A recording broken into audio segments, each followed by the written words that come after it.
За учир сайд Бакир сайд хоёртойгоо би бүр хамт хэдэн багш нар цуглуулад уулзъя дөө. Та нар маань бол ер нь нэг багшийн ажлыг их амархан гэж бодоодох шиг байна.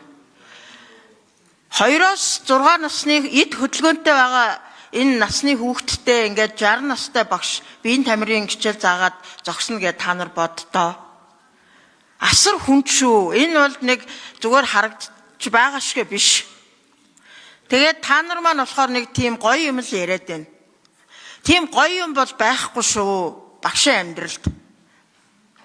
Би бол зорио тэр багш нарын хүнд нөхцөлийнх нь л юм яриад байгаа юм. Яг нь сайн сайхан байгаа л да гэрэл гэгээд тийм. Яг тодорхой одоо бүр 50 настай би гарья гэдэг байгаа багш нар байна штэ. Тэр хүмүүстэй та нар уулзаа. Би энд зохиогоод багш нар 50-тай гарья гэдэг.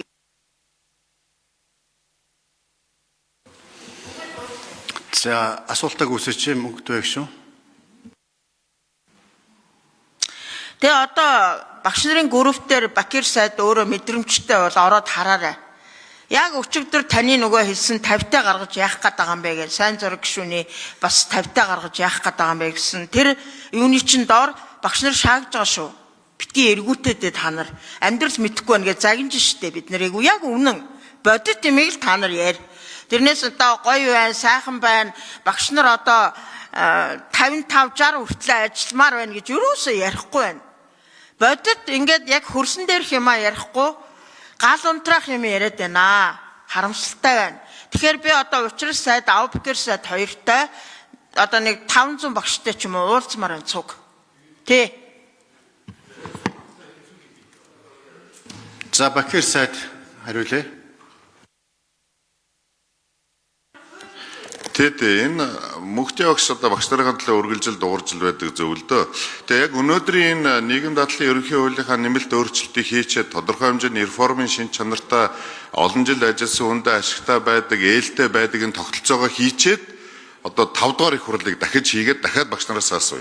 За ажилвал 9 рүү болцсон уу те. Одоо дараагийн их багш нарын их хурлыг за реформа танилцуулаад за одоо та энэ хүрээнд энэ реформыг хараад судлаад үз. Одоо та тэтгэврт гармаар байна уу гэж бас асууж үзье. За үнэхээр гармаар байна гэвэл дахиад зохицуулт хийж бас болох. Гэхдээ эрт тэтгэврт гарах нь өөрөө тухайн нөгөө ажилтныхаа нийгмийн хамгааллыг дороотуулдаг шүү. Бид нар ингээд хүн л амьдарч байгаа бол нийгмийн хамгаалал заавал цуг явах ёстой.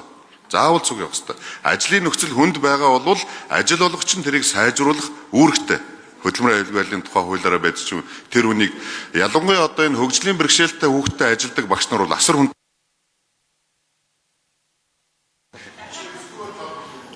тодруулсан шүү дээ. Хоёр болцсон. Тэр хууль улсын хурлын гишүүд нөгөө нийт иргэн улсын эрх ашиг эрхэмлэгс тангараг өргөдөг. Бид нар бас нэг хөнжлийнхээ хэрээр хүлээж ийх ёстой. Улс орныхоо төсөв санхүү эдийн засгийн нөхцөл байдалтайгаа уялдуулж санаачлж байгаа хуулиудаа санаачлах ёстой. Тэг хит одоо дааж давахгүй хууль санаачлаад тэрийг одоо их хурл дээр батлах хэцүү, батлахгүй хэцүү.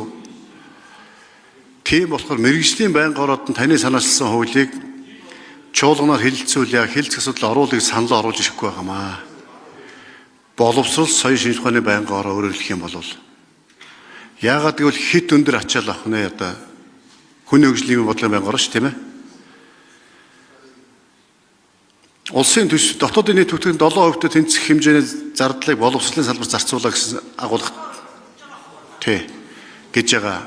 Гэтэл өнгөрсөн жил чинь бид нэр төрийн албаа агчдын цалингаа бүгднийг нийтэд нэмэгдүүлэе гэж жагаад та бүхэн бас санал гаргаад багш нар эмчнэрийнхээ эрүүл мэндийн салбар, боловсролын салбарын цалин одоо нэлээд өндөр нэмэгдсэн. Төрийн захиргааны бус албаа агчдын цалин нэмэгдээгүй. Ахмадуудаа тэтгэврийг одоо хангалттай нэмж чадаагүй дөнгөж 8% нэмсэн бол манай багш нарын цалин 102 дахин нэмэгдсэн байгаа шүү дээ. Ингээ ийм байж хат бид нар бас төрийн албаа агчдыг адилхан ард түмний төлөө зүтгэж байгаа төрийн үйлчлэгийн ард иргэдэд хүргэх гэж зүтгэж байгаа улсууд ийм ялгууртай хандаад зохимжгүй байгаадах.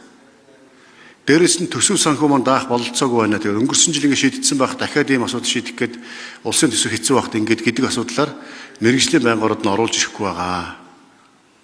Тийм болохоор та бүхэн бас одоо нэгэнтээ хангалттай одоо манай боловсролын салбарын бол хангалттай бас сэтгэл хангалуун байгаа шүү дээ. Цалин хангалттай нэмжлээ болчлоо гэдэг. Яг наад одоо таны ярьж байгаа эмэгтэй 50, эрэгтэй 55 чинь бол Монгол хүний дундаж наслал 74 болцсон.